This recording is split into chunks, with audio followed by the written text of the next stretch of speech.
ഇടില correct ആ ബീഫിൻ്റെ level ഉണ്ടല്ലോ. ബീഫ് ഫ്രൈ ഒക്കെ പറയുന്നുണ്ട്. Hello friends, welcome to Alan 7. അപ്പോൾ ഇന്ന് നമ്മൾ ട്രൈ ചെയ്യാൻ പോകുന്നത് ഒരു ബീഫ് ഫ്രൈ ആണ്. പക്ഷേ ശരിക്കും ബീഫ് ഫ്രൈ അല്ല കേട്ടോ. ബീഫ് ഇല്ലാണ്ട് എങ്ങനെ ഒരു ബീഫ് ഫ്രൈ ഉണ്ടാക്കാൻ നോക്കുന്നത്. അപ്പോൾ നമ്മളിത് ഉണ്ടാക്കാൻ പോകുന്നത് സോയാബീൻ വെച്ചിട്ടാണ് കേട്ടോ.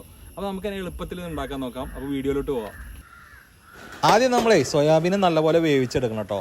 അതിന് ഞാൻ കുറച്ച് വെള്ളം വെക്കുന്നുണ്ട്. ഇത് തിളച്ച് വരണം. നമ്മളിവിടെ എടുക്കുന്നത് ചെറിയ ടൈപ്പ് സോയാബീനാണ് കേട്ടോ. ഇതിൻ്റെ വലുതും കിട്ടും, പക്ഷേ ചെറുതിട്ടാലാണ് അതിൻ്റെ ഒരു ടേസ്റ്റ് കിട്ടുള്ളൂ കേട്ടോ. ഇപ്പോൾ നമ്മളെ വെള്ളം നല്ലപോലെ തിളച്ച് വന്നിട്ടുണ്ട്. ഇതിലോട്ട് നമ്മൾ സോയാബീൻ ഇട്ട് കൊടുക്കാം. ഏകദേശം 2 മിനിറ്റ് നമ്മൾ ഈ വെള്ളത്തിൽ ഇതേപോലെ ഇട്ട് വെച്ചാൽ മതി കേട്ടോ നമ്മളെ സോയാബീന്. ഇനി അതിലോട്ട് കുറച്ച് ഉപ്പും കൂടി ഞാൻ ഇട്ട് കൊടുക്കുന്നുണ്ട്. ഉപ്പ് നിങ്ങൾക്ക് എത്ര വേണമെങ്കിൽ ആവശ്യത്തിന് ഇട്ട് കൊടുക്കാം. ഇപ്പോൾ ഇതെങ്ങനെ വീർത്ത് വരും നമ്മളെ സോയാബീന്. ഇനി നമുക്കിതൊന്ന് ഊറ്റിയെടുക്കാം കേട്ടോ.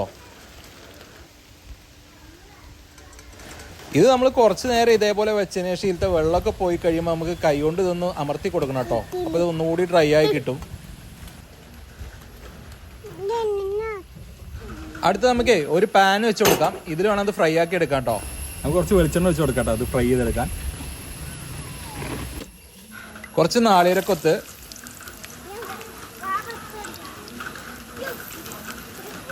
ഇത് നല്ലപോലെ ഒന്ന് വഴറ്റിയെടുക്കണം കേട്ടോ. ഇതിലോട്ട് കുറച്ച് പട്ട, ഗ്രാമ്പു, ഏലക്ക ഇട്ട് കൊടുക്കാം. ഇതൊന്ന് ഇളക്കി കൊടുക്കാം. നമുക്ക് ഇതിലോട്ട് 2 വലിയ ഉള്ളി കൂടി ഇട്ട് കൊടുക്കാം കേട്ടോ. ഇതേപോലെ അരിഞ്ഞത്. ഇതൊന്നും നല്ലപോലെ വഴറ്റിയെടുക്കണം.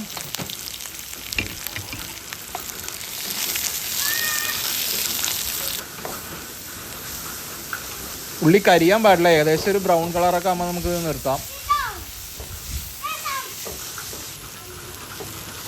ഇപ്പോൾ ഏകദേശം ഒരു ലൈറ്റ് ബ്രൗൺ കളറായിട്ടുണ്ട് കേട്ടോ നമ്മുടെ ഉള്ളി.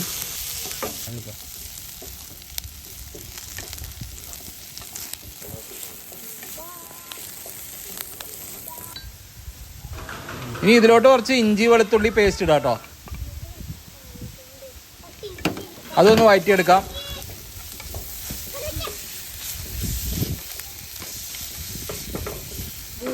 ഇനി ഇതിലോട്ടൊരു 1/4 ടീസ്പൂൺ മഞ്ഞൾപ്പൊടി,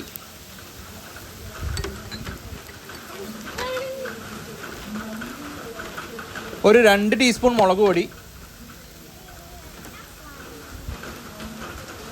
1 ടീസ്പൂൺ ഗരം മസാല, ഒരു 2 ടീസ്പൂൺ മല്ലിപ്പൊടി. ഇതെല്ലാം കൂടി നല്ലപോലെ ഒന്ന് വഴറ്റിയെടുക്കാം. മസാല കരിയേണ്ട നോക്കണം കേട്ടോ.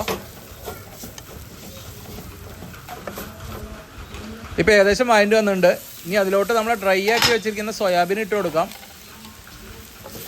അത് നല്ലപോലെ ഒന്ന് ഇളക്കി മിക്സ് ചെയ്തെടുക്കാം കേട്ടോ.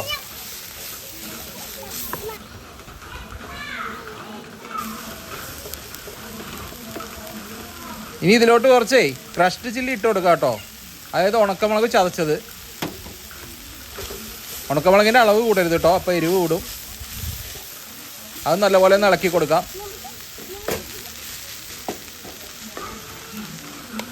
ഇതിലോട്ട് കുറച്ച് തക്കാളി കേട്ടോ. ഒരു തക്കാളിയാണ് നമ്മൾ എടുത്തുള്ളൂ. പിന്നെ ഒരു 2 പച്ചമുളക് അരിഞ്ഞതും, പിന്നെ കുറച്ച് കറിവേപ്പില. ഇത് നല്ലപോലെ ഒന്ന് മിക്സ് ചെയ്തെടുക്കാം.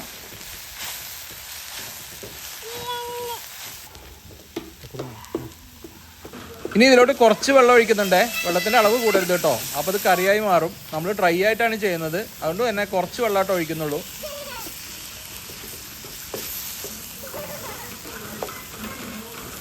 ഇനി നമുക്ക് ഇതൊന്ന് അടച്ച് വെച്ച് വേവിക്കണം കേട്ടോ. എന്നാലും ആ മസാലയൊക്കെ ആയിട്ടൊന്ന് സെറ്റ് ആവുള്ളൂ. അപ്പോൾ നമുക്കൊന്ന് തുറന്ന് നോക്കിയിട്ടേ കുറച്ച് കുരുമുളക് ഇട്ടൊന്ന് വരട്ടിയെടുക്കാം കേട്ടോ. അത് 1 ടീസ്പൂൺ കുരുമുളക് ഇട്ട് കൊടുക്കുന്നുണ്ട്. നല്ലപോലെ ഒന്ന് ഇളക്കി കൊടുക്കാം കേട്ടോ. എന്നിട്ട് നമുക്കിത് ഡ്രൈ ആക്കി എടുക്കണം.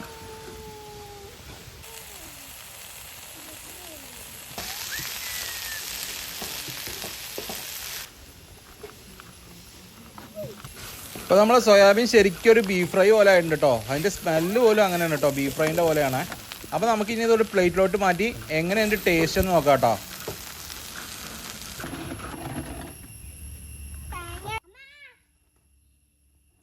മോനെ ഇടില കറക്റ്റ് ആ ബീഫിൻ്റെ ഒക്കെ ലെവലുണ്ടല്ലോ. ബീഫ് ഫ്രൈ ഒക്കെ പറയുന്നുണ്ട്. പറ്റുകയാണെങ്കിൽ ഡെഫിനറ്റ് ആയിട്ട് ട്രൈ ചെയ്യണം.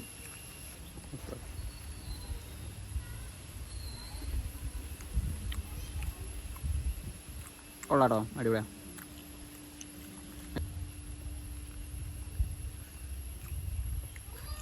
അടിപൊളിയാണോ, സൂപ്പർ. അപ്പോൾ ഇതേപോലത്തെ കിടിലൻ വീഡിയോസിനായിട്ട് നമ്മുടെ ചാനൽ ഒന്ന് ലൈക്ക് ചെയ്യുക, ഷെയർ ചെയ്യുക, സബ്സ്ക്രൈബ് ചെയ്യുക.